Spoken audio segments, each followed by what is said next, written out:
Bom dia, boa tarde, boa noite. Eu não sei que horas você está escutando esse podcast, mas você está agora no segundo episódio do Café de Papais com Werner Bezerra e Emerson Mendes. E hoje a gente vai falar sobre irmãos. Então, depois dessa vinheta, se segura, pega seu café e a gente vai começar o Café de Papais.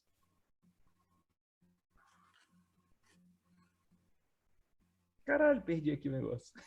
Cadê, velho? Aqui, de novo. Sejam muito bem-vindos. Hoje, aqui, Werner Bezerra, falando no segundo episódio de Café de Papais. E eu tô aqui com meu amigo, com meu irmão, com meu Batman, porque eu sou o Robin dessa parada, com o grande Emerson Mendes, o Papai de Maria, @Papai de Maria. Emerson Mendes, a palavra é sua para a gente começar hoje a falar de irmãos. Eu vou deixar você começar, porque da live que a gente fez no Instagram, você trouxe os conceitos que eu fiquei anotando, e quando eu fui revisar, eu anotei mais conceitos. Eu falei, cara, hoje você tem que falar daquele negócio, então não perde o episódio de hoje, fica até o final com a gente, porque vai ter muita coisa legal aqui, coisas que talvez você não tenha visto em lugar nenhum. Emerson Mendes, com a palavra, o Papai de Maria.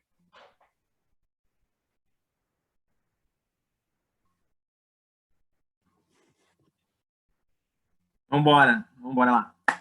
Galera, bom dia, boa tarde, boa noite. Hoje a gente vai falar um pouquinho sobre irmãos, sobre essa relação, às vezes, conturbada e essa mudança na dinâmica familiar. Então, vamos lá. Primeira coisa, né, que a gente lembra, né, nessa chegada do irmão, que grande parte das famílias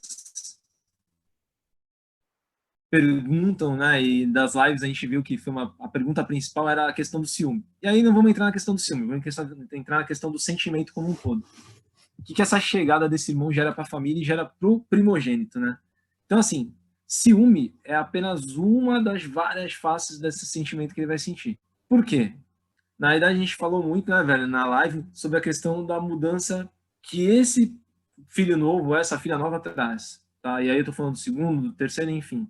E uma coisa que a gente trouxe, que foi muito forte, foi muito marcada pra gente quando a gente conversou sobre isso, foi a questão do luto, que é uma palavra que a gente não tinha falado, né? E que eu trouxe, até porque eu escutei um vídeo da Elisama falando disso, eu achei muito legal esse conceito. Por quê? A criança, quando ela recebe o irmão ou a irmã, ela está efetivamente perdendo alguma coisa. Ela está perdendo um pouco da atenção, ela está perdendo um pouco do espaço, ela está, de alguma forma, para ela está vivendo uma perda real. E isso para ela é muito importante, isso para ela é muito sério. E ela não tem ainda maturidade emocional, na maioria das vezes, para lidar com essa perda. E aí a gente simplesmente nomeia como ciúme. Só que na realidade não. Isso aí pode ser demonstrado de várias formas. Ela pode demonstrar realmente o ciúme, ela pode ter raiva, ela pode ter frustração, ela pode ter tristeza, ela pode ter carência, enfim, ela pode demonstrar isso de diversas formas. E aí, como a gente é meio analfabeto sentimental, né, a gente não tem muita facilidade em nomear sentimento, a gente consegue normalmente definir uma mão só. Homens, Né? então, A gente vou tem te no falar, máximo hein? aí no nosso vocabulário 4 ou 5. A gente tem uma dificuldade maior ainda, né? Então a gente é difícil para a gente, e como é difícil para a gente reconhecer em nós mesmos, que dirá reconhecer no outro. Então a gente vai lá e taxa aquele sentimento de uma forma simples. Ah, não, é ciúme. E o pior, né? O que acontece? Quando a gente taxa de ciúme, normalmente a gente tende a minimizar ou não querer ver aquele sentimento. E aí é um outro problema que a gente já traz já de criação, de sociedade, uma coisa histórica, né? A gente tem dificuldade ou a gente tende a não aceitar o sentimento ruim. A gente prefere fingir ou achar que ele não existe. E a gente não cuida. Que aí não é visto, não é cuidado, né? Isso aí já existe, já a frase já define muito bem isso que acontece. E quando a gente não faz, quando a gente faz isso, na verdade, né, a gente negligencia esse sentimento, a tendência é só ele piorar. E aí o que a gente conversou muito, e aí tá aqui, não vai me deixar de mentir, né? É que, assim, o principal é a gente acolher esse sentimento, galera. A gente saber que ele existe. O processo, quem já leu um pouco, sabe um pouco, já vivenciou um luto, sabe que é um processo que ele tem começo, meio e fim. Como qualquer outro processo na vida. E aí, assim, vai muito do nosso papel fazer com que ele dure mais ou menos. Óbvio que cada um tem seu tempo, mas eu acho que muito do que a gente pode fazer também vai ajudar nesse tempo. E aí acolher é no sentido de realmente entender aquela perda. Cara, a criança tinha 100% da tua atenção. Que tenha reduzido 20, 30, reduziu, ela perdeu. Não importa, não interessa. Ela não tem maturidade ainda para entender isso. Para ela é uma perda. É que nem quando a gente fala da birra, né? Assim, a birra, não, a birra, a criança tá fazendo birra. Cara, a birra nada mais é que um sentimento que ela explodiu nela e que ela não sabe como demonstrar. Ela não tem maturidade ainda para lidar com isso. E é um sentimento que é muito forte. É uma criança nova, é um ser novo que está chegando, que está mudando toda uma dinâmica dentro daquela casa. Veio para, sabe, bagunçar geral. Sim. E ela não sabe lidar com isso. Sim. Sim, paulada já de começo, né, galera? Paulada de começo. Esse era, inclusive, um dos conceitos que eu falei assim, Emerson, não pode faltar isso, tá? Não pode parar, não pode deixar de falar disso. E ele já entregou essa paulada já no começo. É justamente isso, né? Quando você fala do acolhimento, né? Do que a gente deve fazer, é o seguinte, toda vez que a gente ignora isso, a gente ignora essas coisas que estão trazendo para a nossa consciência, a gente ignora, a gente sofre mais. Né? Toda vez que a gente deixa isso de lado, eu não tenho paciência para lidar com esse luto dessa criança, né? Com essa perda. Ela vai ter que aprender a lidar, tal. É uma criança. Para muitas coisas a gente adulto tem falta de maturidade, né? Para lidar. Imagina para uma criança, né? Ela está perdendo, né? E de fato a gente precisa acolher aquele sentimento para depois a gente explicar, né? Que aquela perda talvez seja algo normal que ela precisa lidar mesmo. Mas a primeira coisa que a gente deve fazer é partir para o acolhimento. Uma outra coisa que eu queria falar antes da gente passar para as outras coisas, né? Como vocês sabem, porque isso deve estar passando pela cabeça de vocês, mas como é que esses caras vão falar de irmãos, né? Se o Werner só tem um filho, né? O Emerson também só tem uma filha, né? Enfim. É o seguinte, primeira coisa, se você, mamãe, primeira coisa, se você, papai e mamãe, que acha que vocês não são legítimos para falar de irmãos, porque eu tenho aqui 5 crianças, 6 crianças, e olha, eu honro demais isso daí para você, porque você, para mim, está mais perto do céu, porque ter filhos é ato de fé, e eu sempre friso isso daqui. Então, você está mais perto do céu, cara, olha, maravilha, maravilhoso. A gente está aqui para trazer um pouco de ferramenta, né? E se você acha que, vocês não são legítimos para dizer, você pode desligar o podcast, pode ir, cara. Tá? A vida é livre, entendeu? Tá tudo certo, Eu vou continuar amando você. E se você precisar da gente, a gente vai estar por aqui, tá? Mas eu fui irmão, né? Emerson também foi irmão, e a gente traz um pouco dessas vivências quando a gente lembra disso, né? Eles vão ter um vídeo legal também dos irmãos adultos, né? Que não se falam mais, né? E quando a gente começa a lembrar dessas vivências, a gente começa a lembrar talvez de comportamentos que a gente não quer repetir.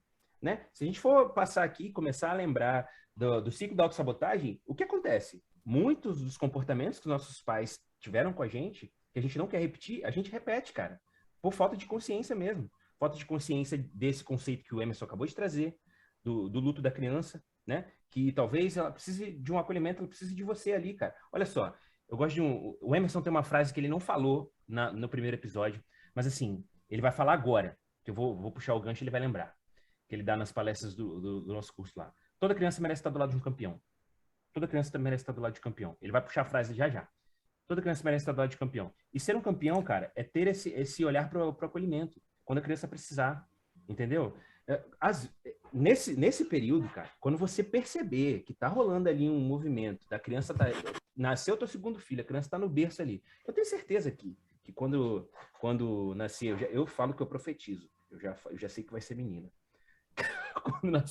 Quando nascer a menina, o Samuel vai ficar aqui, ó. Vai ficar aqui no berço aqui com cara feia.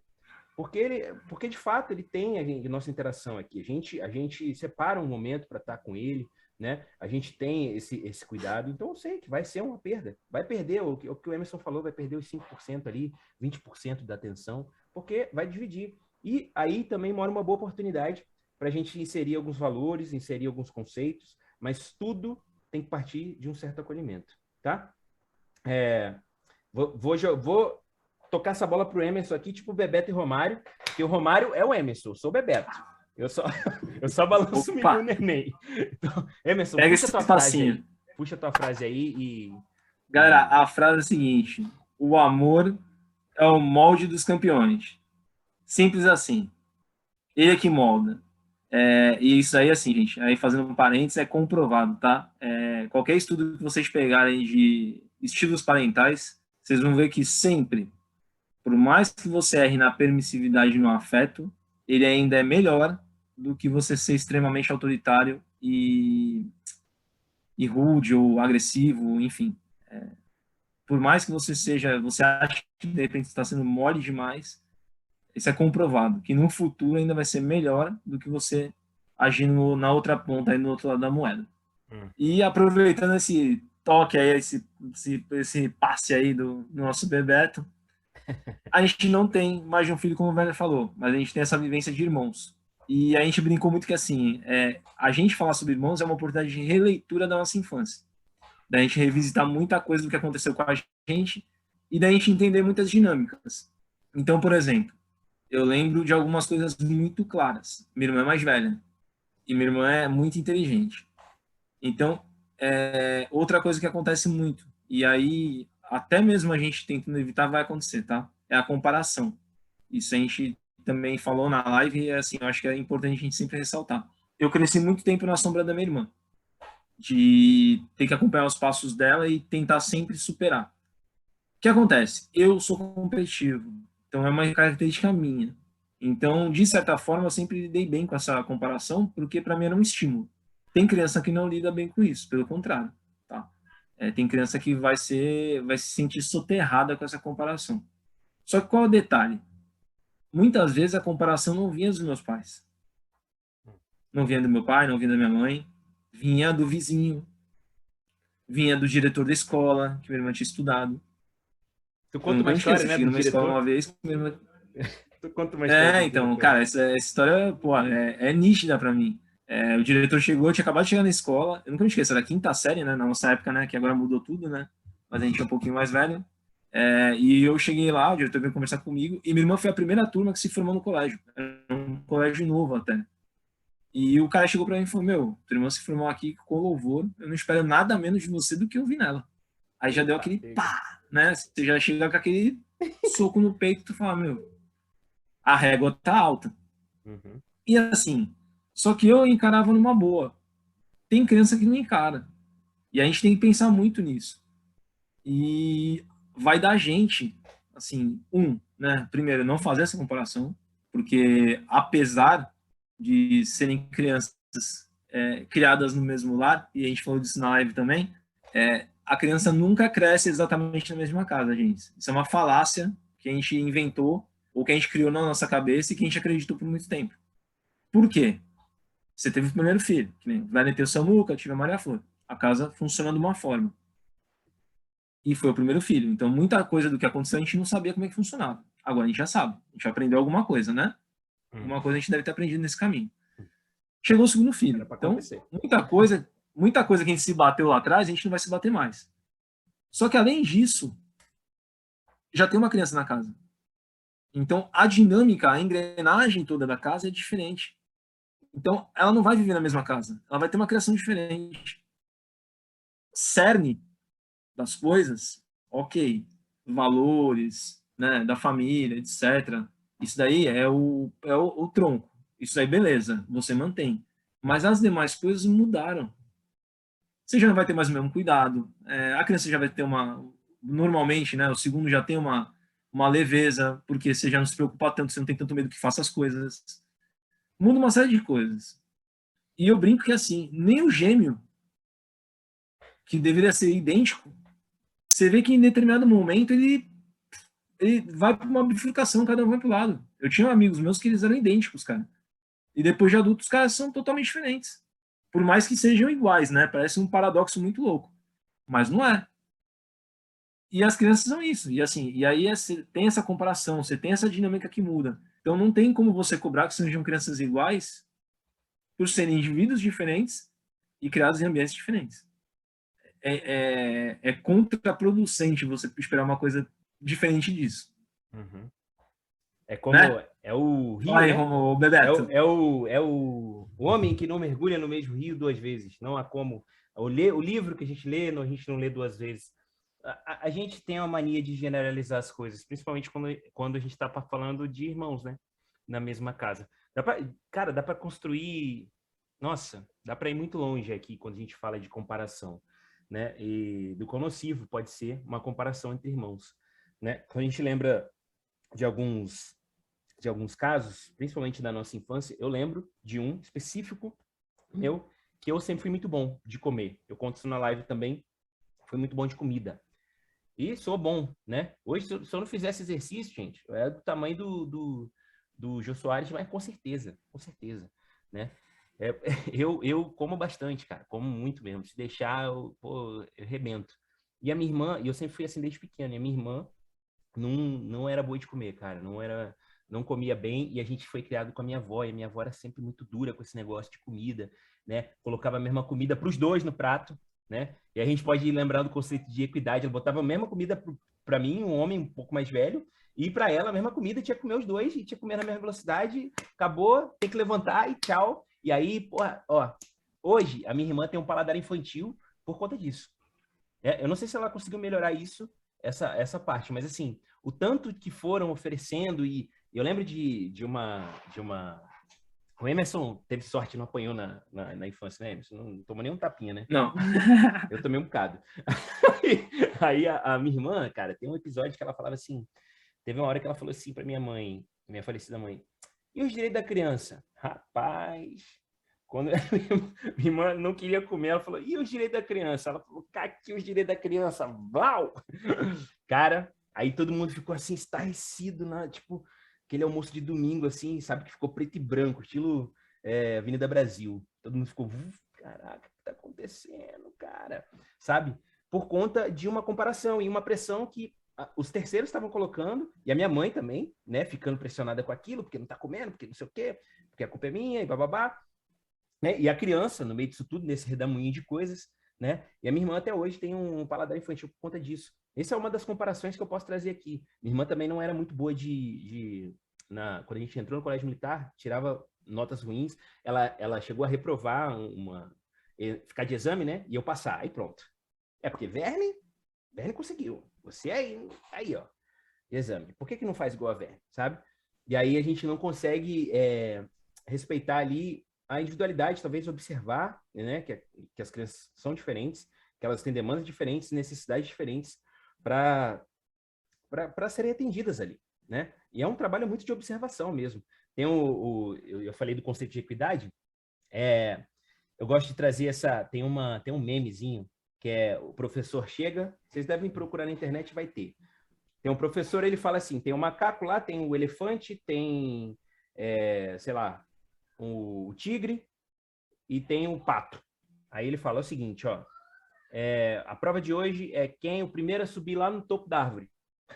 Aí o elefante fala, pô, fudeu, né? Quem subir no topo da árvore tira 10. E aí, né, o macaco com certeza vai ser o primeiro a subir, vai subir rapidão. O tigre até pode subir com certa dificuldade, mas e o pato e o elefante? Como é que faz com o pato e o elefante? Como é que é essa prova aí para os quatro? Entendeu? O conceito de equidade ali não está sendo respeitado, né? É quando a gente olhar para todo mundo e ver as potencialidades que a gente pode tirar de todo mundo, né? Putz, isso é difícil pra caramba, né? Exige muito de sabedoria dos pais. Tem uma pergunta, até que eu gosto muito do Pondé, apesar de muita gente não gostar dele, eu gosto da filosofia dele, acho que é um cara que tem muito conhecimento. Não é um cara que eu beberia cerveja com ele, não. Tipo, cerveja não, porque eu não bebo, mas tomaria uma água tônica, tipo, entendeu? Eu, Emerson, estamos aí em Santos, chamar o Pondé para tomar com nós. Não, sabe? Porque é o chato, cara chato, mas tem muito conhecimento. E ele fez um podcast agora do Dia dos Pais. Escutem o podcast, bem provocativo, bem polêmico, e ele fala por que as pessoas não estão tendo mais filhos? Por que as pessoas... Mas entre outros fatores, entre vários fatores que a gente pode construir aqui, e não é esse o objetivo desse podcast, eu diria que falta ferramenta mesmo. Tá faltando ferramental, tá faltando a gente estudar um pouquinho, debruçar um pouquinho, cara. A gente falou isso lá no primeiro podcast, né? Da importância da gente debruçar e buscar um livro, cara. Buscar um conhecimento. O Emerson falou, por que é tão estranho a gente estudar para exercer paternidade, cara? Por que é tão esquisito? Entre outras coisas que ele falou, e foi uma pergunta que me trouxe. Eu falei, realmente, a gente está tendo menos filhos mesmo, né? Por conta de dinheiro, vai ter um monte de coisa, vai ter vários fatores aí, mas um deles é, ter filhos e criar filhos num mundo como esse, né? Muito rápido, muito dinâmico. É um desafio, cara. É o seguinte, que luta que você quer estar ali? Qual que você quer lutar? Eu quero essa, entendeu? Para mim, é isso aqui, é meu dever, vamos embora, né? Fui eu que fiz, não foi? Eu que trouxe, Cara, eu vou aproveitar esse gancho. né? Vamos lá.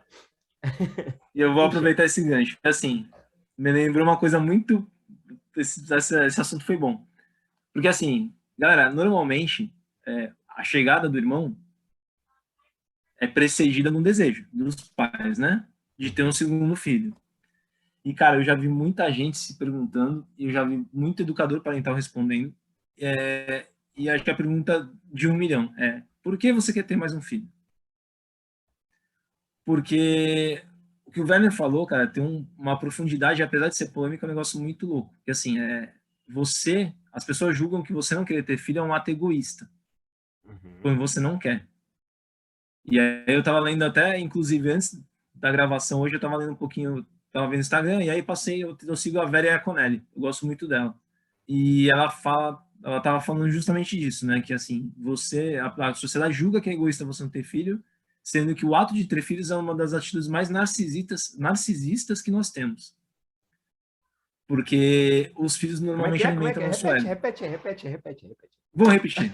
Então, assim, a sociedade julga que não ter filhos é uma atitude egoísta, sendo que o ato de ter filhos é uma das atitudes mais narcisistas que nós temos.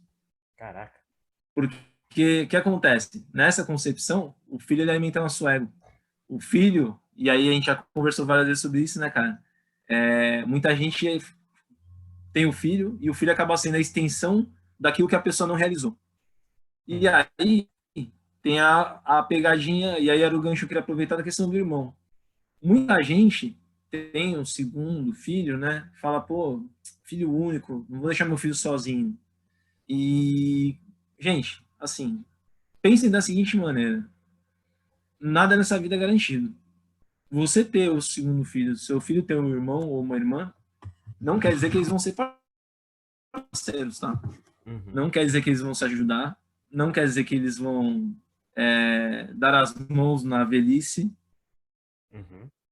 não é uma verdade absoluta. Porque, como a gente falou, são indivíduos. Pode ser que em um dado momento da vida, essa conexão, por alguma, sei lá, uma discussão política, uma discussão de gênero, uma divergência de coisas assim mais importantes, né? E aí eu tô falando de valores que eles podem mudar ao longo da vida. E você simplesmente tem uma ruptura. Então, se você faz isso, se você pensa em ter um outro filho com essa esperança ou com esse desejo, isso é um desejo seu, só seu. Uhum. Então, assim, é uma coisa assim, porque às vezes eu penso também, a gente, eu e o Varney já conversou muito sobre isso, e eu também já pensei várias vezes em ter mais um, mas quando eu vi essa pergunta várias vezes se repetindo, eu confesso que eu não sei a resposta certa. Quer dizer, eu não sei nem se tem, mas é uma pergunta que a gente tem que se fazer. Por quê? Uhum. E aí eu acho que vale a pergunta também do por que ter filhos. Porque é uma baita responsabilidade. E muita gente, de repente, não quer ter, e, cara, tá tudo bem. Eu Sim. acho mais válido a pessoa ter a hombridade de falar que não quer, e de repente porque acha que realmente não vai dar conta, ou não quer dar conta, do que ter para atender um desejo do coletivo, da sociedade, né? Uma convenção que você tem que ter filha, né?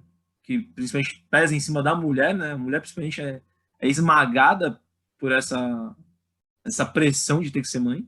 Isso é um absurdo. Mas de repente o cara não foi feito para ser pai.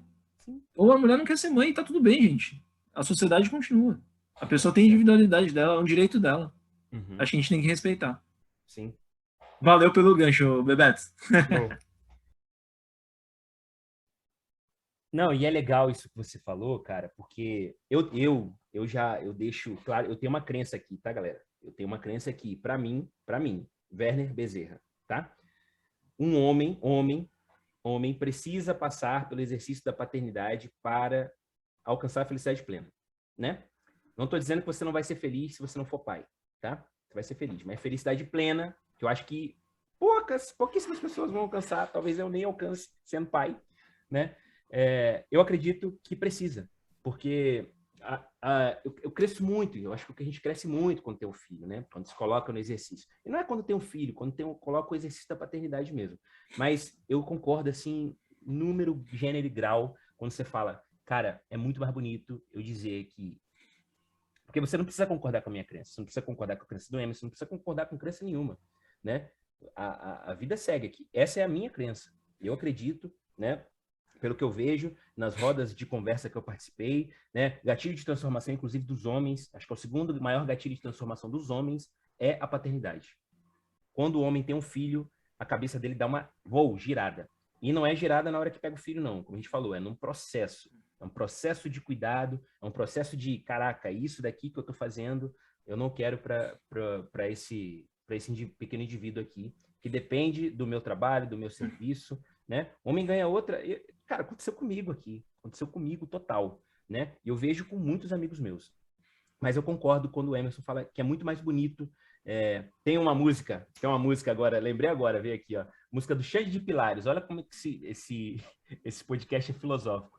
Melhor ser aventureiro é um aventureiro sincero. Então seja um aventureiro sincero, cara.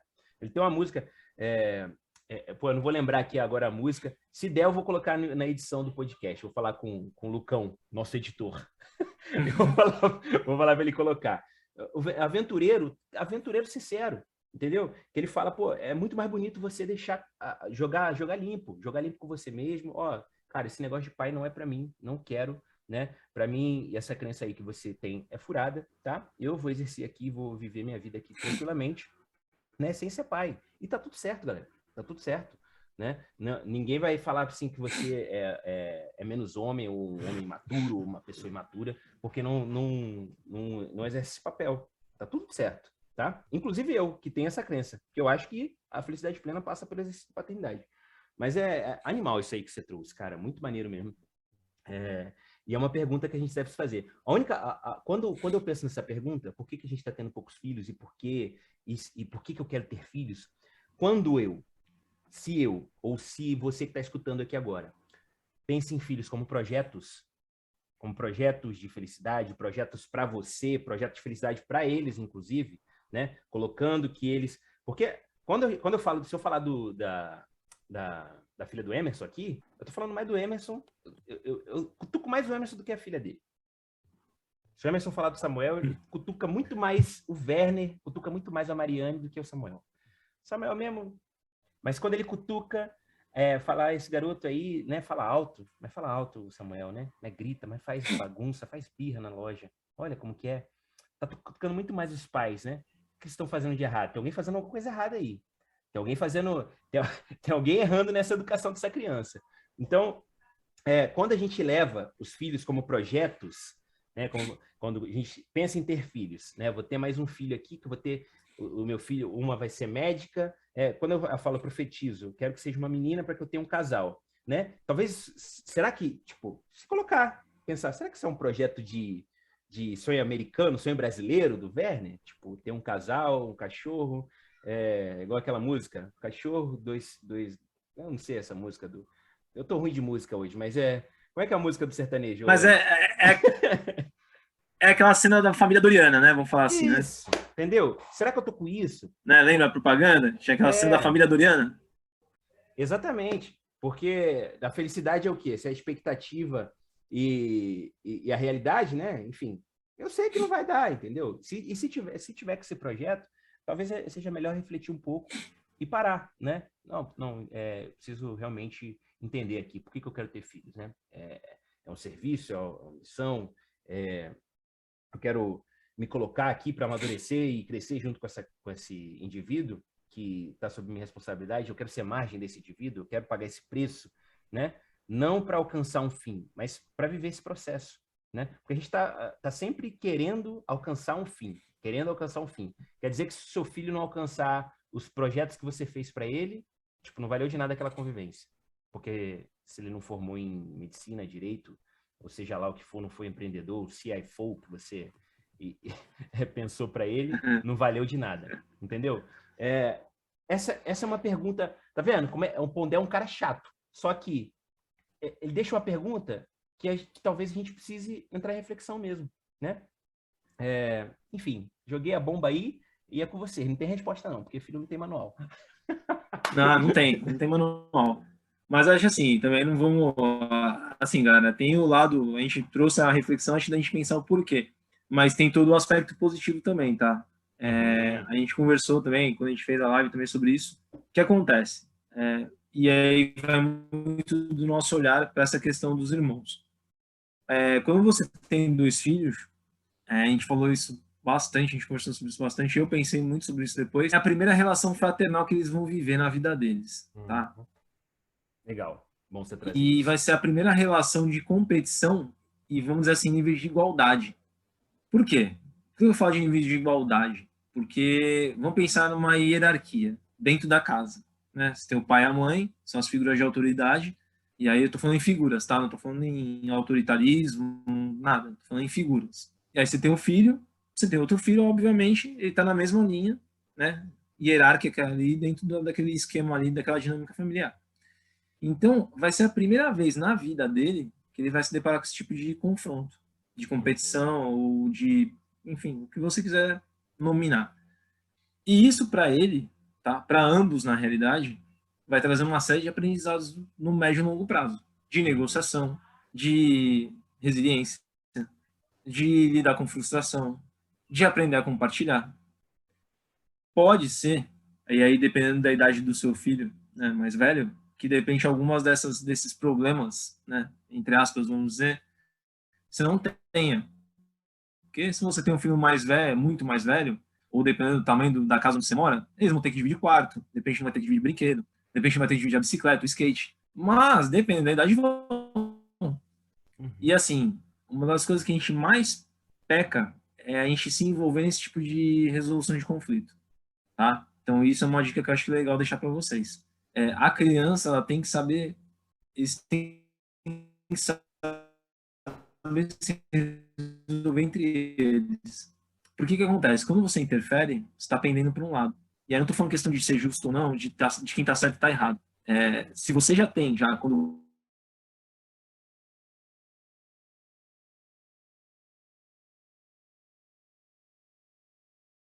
baque, você gera um sentimento muito mais novo. Tá? E assim, eu falo, e mais uma vez, né? Eu posso não ter 2 filhos, mas eu vivi isso. Eu passei muito da minha infância na casa da minha tia, e eu tinha meu primo que era mais novo, e a gente vivia junto.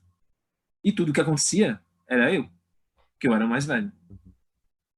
E minha tia era minha madrinha, eu sempre chamei ela de mãe. Ela me criou muito tempo quando eu era criança. Eu vivia na casa dela. Mas eu era o mais velho. Então sempre a corda estudava pro meu lado, tanto com ela quanto com meu tio. E nós, enquanto pais, temos essa tendência. A gente sempre vai estourar a corda pro lado mais velho, não pro lado mais novo. Uhum. E você deixar eles resolver esses conflitos, resolver esses problemas, definir quem vai ficar com tal brinquedo, ou estipular um tempo, isso é um exercício. Uhum. E isso vai só agregar na vida deles depois para frente. E na Sim, convivência de vocês, claro. Né? sim. Está se poupando de um estresse, de repente, muitas vezes desnecessário. Eu acho que uma coisa legal, talvez, a gente pensar na família como uma equipe mesmo, né? E talvez o líder mediador sejamos nós, pais. Por isso que eu falo, exige muita sabedoria. Eu sei que não é fácil fazer isso, né? É realmente difícil, mas tem, por exemplo, você colocar o dilema de forma clara e trazer eles para resolução, né? Mas não entrar querendo resolver aquilo ali, porque a gente vai pender. E aí, quando a gente pende para um lado, a gente pode, pode conduzir isso para essa competição e essa comparação, esse primeiro conflito que o Emerson trouxe, para a evolução para uma inveja, um tipo de ressentimento, né? Que faz com que irmãos adultos, por exemplo, não se falem lá na frente, né? Que tenham aquele tipo de culpa, o tipo de ressentimento.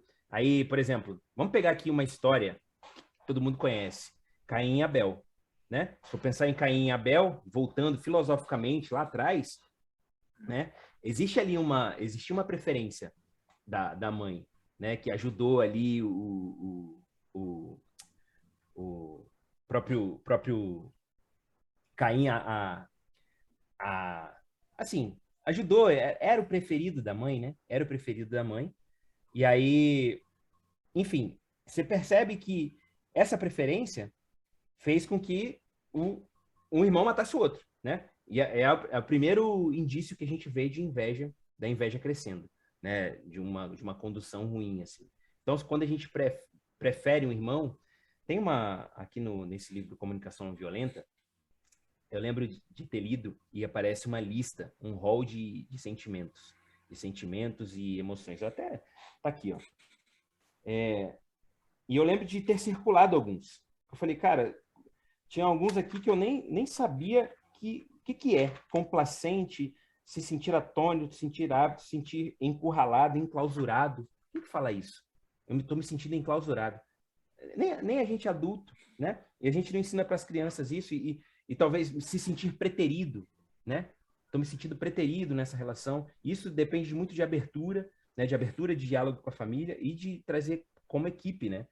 Quantas famílias hoje fazem reuniões familiares, né? Reuniões mesmo, tipo de sentar seja para jogar um joguinho, não é reunião formal não, gente, né? Reunião de escritório não, de sentar todo mundo, mas assim, vamos fazer um dia aqui da família aqui, a gente vai jogar um jogo, vai comer uma coisa diferente e vai conversar sobre viagem, vai falar sobre a nossa próxima viagem, incluir a criança nisso, dar uma abertura, falar para ela falar do dia dela. E nesse meio tempo aí, dá pra gente falar de algumas roupas sujas aqui que dá para lavar, entendeu?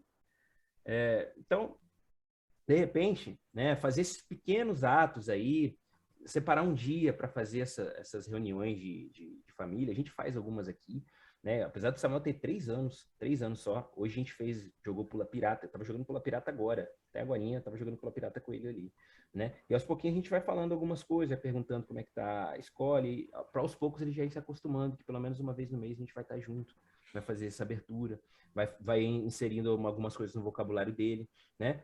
Então, é muito importante saber que existe esse primeiro contato de conflito, para que a gente não conduza de uma forma errada, né? Mesmo de forma inconsciente. Porque, assim, eu sei que você ama seus 2 filhos igual. Porém, contudo, todavia, vai acontecer de você pender um pouquinho e, como o Emerson falou, para o mais velho, né? Geralmente para o mais velho. Ou a culpa é do mais velho, porque deixou isso acontecer, né? Ou você não pode bater no seu irmão, né? E o mais novo sempre vai ser o mais acolhido, porque como você faz isso com fulano, que é pequenininho, né? Enfim, ou que é pequenininha, ou que é mulher, né? Como é que você faz isso com a fulana? Você tem que proteger sua irmã, né? Enfim, pode surgir uma dessas coisas e isso vai criar um ressentimento muito grande, que esses irmãos, se não tiverem uma boa relação, vão levar para o resto da vida, vão levar para o futuro e quanto mais a roupa fica suja, né? Mais difícil é de lavar. É como se você pegasse ali o suco de uva e joga em cima dessa roupa aí e deixa lá. Aí tu vai ver a merda que é para lavar depois. Desculpa o palavrão aí, É a pessoal. roupa encardida, né? É a roupa encardida. É ruim de tirar, né? Haja Vanish depois para tirar a mancha. E Vanish não é barato, né? Assim como Não, é conversas caro. corajosas também não é fácil, cara. Entendeu? Então o preço fica muito maior. Então lava logo, né? Já começa a inserir esse tipo de dinâmica na família. Eu acho que funciona. Eu acho que a gente pode começar com um pequeno passo para que no futuro a gente tenha relações melhores. É o que o Emerson falou nos primeiros episódios lá. Sempre pensar no futuro, né? Pensar um pouco no futuro. Não sempre pensar no futuro, porque também você fica aquela saudade do futuro. Saudade do futuro, saudade do futuro é ansiedade, né? Mas pensar um pouquinho, né? Pensar um pouquinho no futuro. Como diria o astronauta, né? Foi Neil Armstrong falou, um pequeno passo para o homem, um grande passo para a humanidade. É. O princípio é esse. Isso aí, isso aí, isso aí, isso aí. Galera, eu acho que assim, dá pra gente fazer um resumão aqui. Acho que o principal que a gente pode tirar disso tudo que a gente conversou aqui hoje, acho que principalmente né, a chegada do irmão.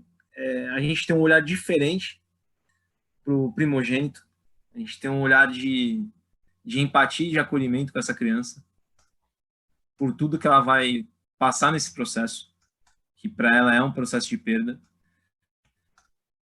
Vale algumas dicas práticas, sim, tá? Então, acho que, assim, essa convivência familiar de você, de repente, incluir ela nas atividades, e aí eu falo incluir, tá, gente? Não é responsabilizar. Criança não vai cuidar do irmão, porque ela não é pai nem mãe, tá? A gente tem uma mania desgraçada de falar, ah, não, ó, você tem que cuidar do seu irmão, você tem que cuidar da sua irmã. Não, não tem. Quem tem que cuidar é você que é pai e mãe. Ele tá ali no Uhul! máximo para colaborar. Uhul. Então, assim, inserir ele na atividade, na troca, trocar uma roupa, ajudar, dar banho junto. Cara, ok, isso aí eu acho sensacional. É uma forma de interagir e de você incluir ele no jogo. Dedicar um tempo especial, né? Tipo, aquele tempo do bebê, de repente o bebê tá tirando uma soneca, pega aquela criança, mas faz ela saber que aquele tempo é dele.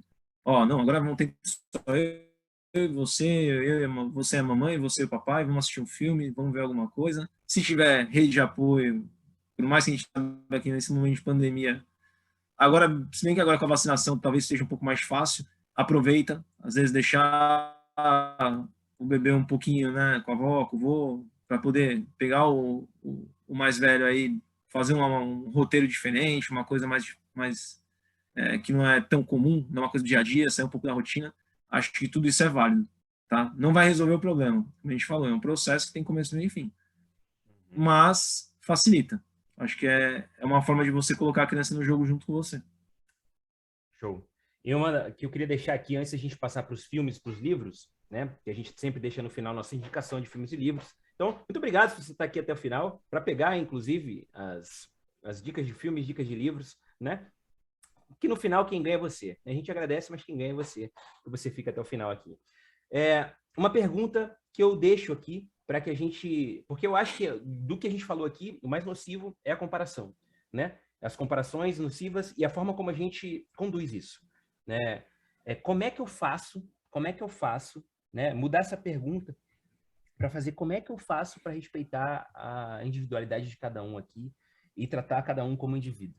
Porque pode ser que você tenha crianças aí que têm temperamentos diferentes e sejam gêmeos, inclusive, e às vezes você tratando igual, achando que está fazendo ali uma educação, né, correta, tratando igual, não quer dizer que você está tratando com aquele conceito de equidade que a gente queria trazer, né? Tratando com igualdade. Você deixando, colocando o mesmo prato, eu trago o exemplo aí do prato de comida que a gente comia lá na casa da minha avó, né? E a porrada estancava para Marjorie e para mim estava tudo certo. Aquele prato de comida ali para mim era tranquilo, né? Mas para Marjorie já era um pouquinho mais difícil, né? Enfim, essas comparações criam um certo peso para a criança que é desnecessário. E talvez só ter essa consciência, mudar essa pergunta, como é que eu faço para que a gente trabalhe como uma equipe aqui, para que respeite a individualidade de cada um. Acho que é uma pergunta legal para a gente levar para os nossos próximos, para não criar inveja e ressentimento entre esses irmãos, né, e contaminar essa família. Beleza? Vamos para filmes e livros? E agora vamos para dicas de livros e filmes, que é o nosso finalzinho, né? E no final tem uma surpresa para você, então fica até o final. Emerson, dou a palavra para você, o nosso Don Quixote, e eu sempre vou fazer esse par aí, Don Quixote e o Sancho Panza. Boa, essa dupla é top. Vamos lá. Com Don Quixote e Emerson Mendes, sua dica de livro. Cara, livro hoje, eu vou ficar, até porque a gente estava discutindo a questão dessa, né, paridade das crianças, né, da comparação, e aí você já falou de comunicação não violenta, e eu vou ficar com a educação não violenta, da Elisama Santos. Eu estou relendo, eu acho que é válido, e assim, é legal porque tem muitos cases, então na verdade não é um livro só de teoria, né, ele é um livro que tem muitos casos reais, né, de famílias que ela realmente atendeu.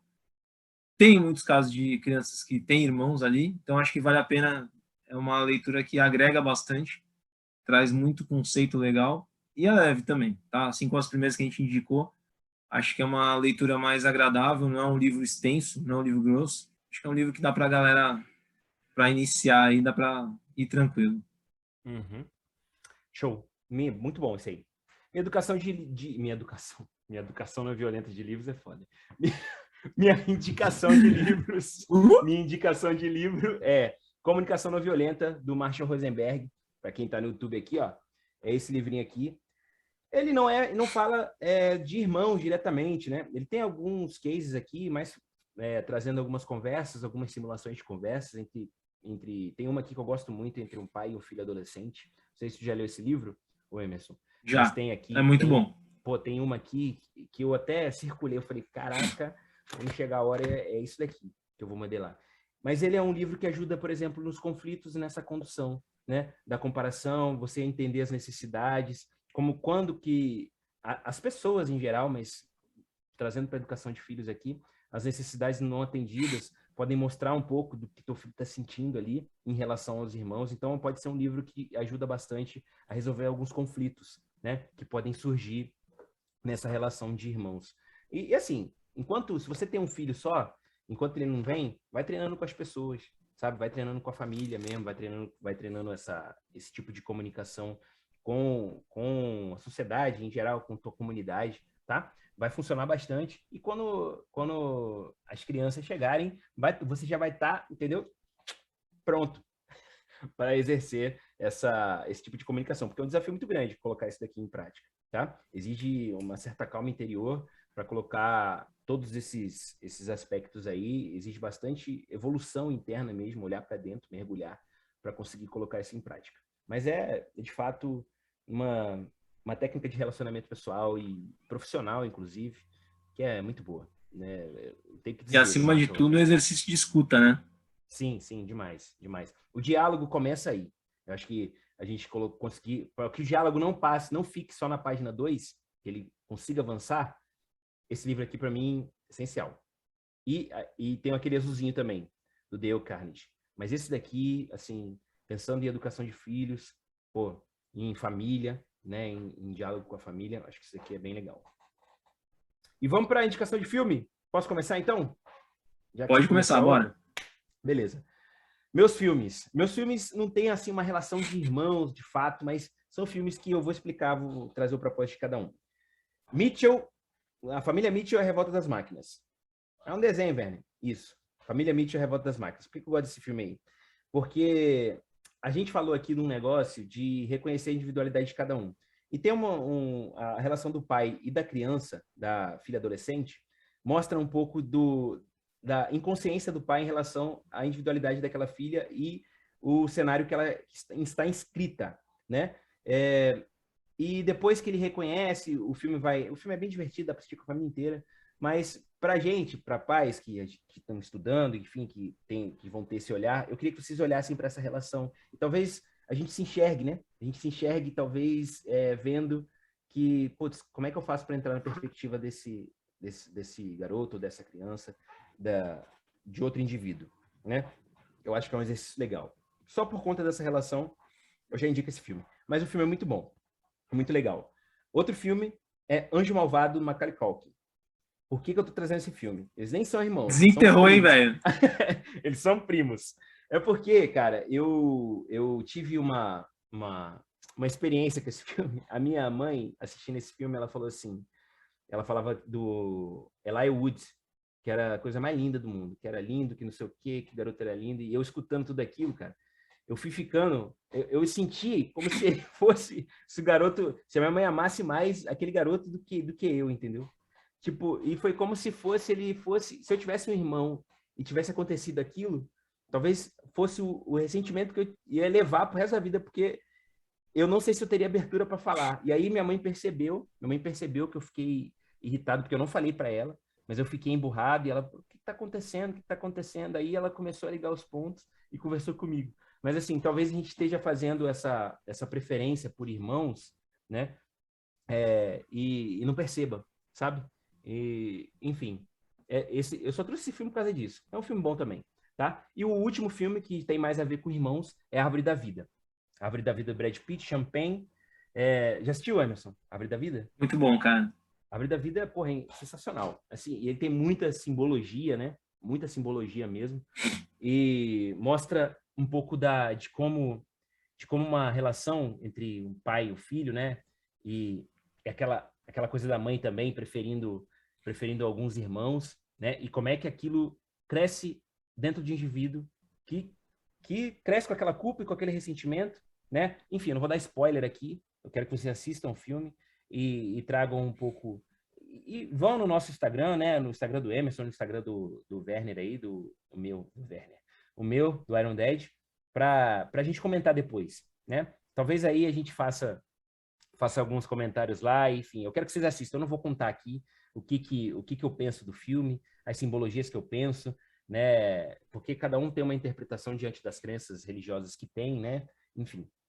Mas é um filme incrível, muito bom, tem uma fotografia excelente, né? E tem um elenco muito bom. Talvez seja um dos melhores papéis do Brad Pitt, né? E o Champagne dispensa comentários também, né? Enfim, é um filmaço, filmaço, filmaço, filmaço. É incrível. Enfim, assistam o filme, tá? Esses são os meus 3 filmes de hoje, né? O Anjo Malvado foi mais uma experiência minha, por isso que eu trouxe 3. O Mitchell é para assistir com a família toda. E Árvore da Vida, eu sugiro que vocês peguem um café mesmo, sentem e reflitam sobre o filme. É um filme que exige um pouquinho mais, tá? Exige um pouquinho mais de sentar, refletir sobre aquilo que está passando. Às vezes ele é um filme um pouco... Ele dá uma... Ele é meio parado, né? Tem hora que fica passando... Acho que uns 15 minutos passando umas cenas, né? Ele é denso, né, cara? Assim, acho que se pode... Essa palavra. Se a gente pode dizer uma palavra, é denso.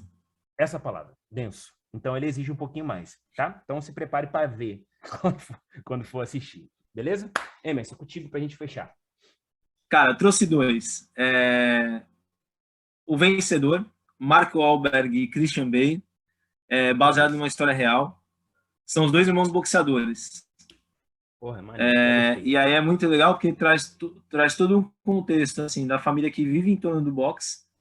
O irmão mais velho, que é o Christian Bale, e assim, é um cara que também dispensa comentários, o papel dele é sensacional. É um cara que foi muito famoso na cidade, e o irmão dele é tão bom quanto, ou até melhor. Só que o irmão dele justamente é treinado pelo mais velho. Só que o mais velho tem vários problemas com drogas, assim. E aí se tem muito isso, essa relação de competição, de você crescer na sombra do outro. E já apesar disso tudo, você ter essa relação fraternal e você depender um do outro. Então acho assim, eu acho assim, é um filme que dá pra assim, não é um filme tão denso, tá? Que nem Árvore da Vida, é um filme legal de assistir. É aquele filme bem hollywoodiano mesmo, mas o elenco compensa demais, tá? E o outro, e aí é um filme, aquele filme que você chora até as tampas, se não me engano, é Uma Prova de Amor. Eu até anotei aqui, é isso mesmo, Uma Prova de Amor. Esse filme é um pouco mais polêmico. Por quê? Aí eu entro naquela segunda questão que a gente estava falando no final, de por que ter um outro filho. Esse é aquele, talvez se tu contar a história, talvez tu lembre do filme. Que a filha tem câncer, e aí os pais precisam de alguém compatível para fazer a doação. Se não me engano, acho que é câncer, precisa fazer a doação de medula. E aí eles têm um outro filho, uma outra filha, para ajudar a irmã. Cara... E aí tem toda uma questão ética envolvida, uma série de coisas. Só que assim, no final das contas, o que está envolvido mesmo é o amor das irmãs. Só que essa vontade dos pais gera uma série de conflito entre elas. Como se aquela existisse só para ajudar a que já existia. Caraca. Então, assim, é muito louco. É um filme muito, muito intenso. E aí eu não digo denso, digo intenso porque, assim, é muito emocionante. Sim. No sentido real da palavra. Você chora mesmo, que emociona mesmo. E traz uma questão muito delicada. Legal. Né, do motivo. O que motiva teu segundo filho? Nesse caso é uma coisa muito específica. Porra, maneiro, hein? Então eu fico com essas 2 dicas. Já tá bom demais. Maneiro, porque a gente não ia falar disso. A gente não ia trazer essa pergunta, eu acho. Foi muito por conta de... Foi rolando aqui. A gente foi conversando e foi rolando. Maneiro, gostei. Foi. Gostei desse daí. Gostei dos 2, porque de boxe eu gosto pra caramba, né? Enfim. Eu sei, por isso que eu lembrei. Eu trouxe o que eu lembrei de você. Justamente. Olha só, esse foi o 2º episódio do Café de Papais. Eu espero que vocês tenham gostado. E agora, a surpresa do final. A gente vai deixar logo em seguida aqui um depoimento de um dos nossos ouvintes. A gente está no primeiro episódio só, e a gente já teve um depoimento de algum dos ouvintes aqui. E se você quiser participar também, né, participar no finalzinho aqui do Café de Papais, mande pra gente no @papaidemaria ou no @werner.bezerra, né, que é o do Iron Dead. Manda seu depoimento, o que você achou do nosso podcast, do nosso episódio, né? Comenta, critica, fala alguma coisa, fala com a gente, para a gente saber se a gente está no caminho certo, se a gente precisa melhorar alguma coisa, tragam sugestões. É muito legal ouvir o feedback de vocês. A nossa primeira já teve bastante feedback legal e é muito importante para a gente saber o que vocês estão achando, né? Se está agregando valor para vocês, se vale a pena escutar a gente aqui por pelo menos 45 minutos, tá? Se tá legal as edições, se tá legal o som para vocês, conversem com a gente, beleza? E participem aqui do Café de Papais. Espero que vocês tenham gostado. Deixo a palavra com o nosso... putz, dei tantas duplas, agora eu preciso de mais uma aqui.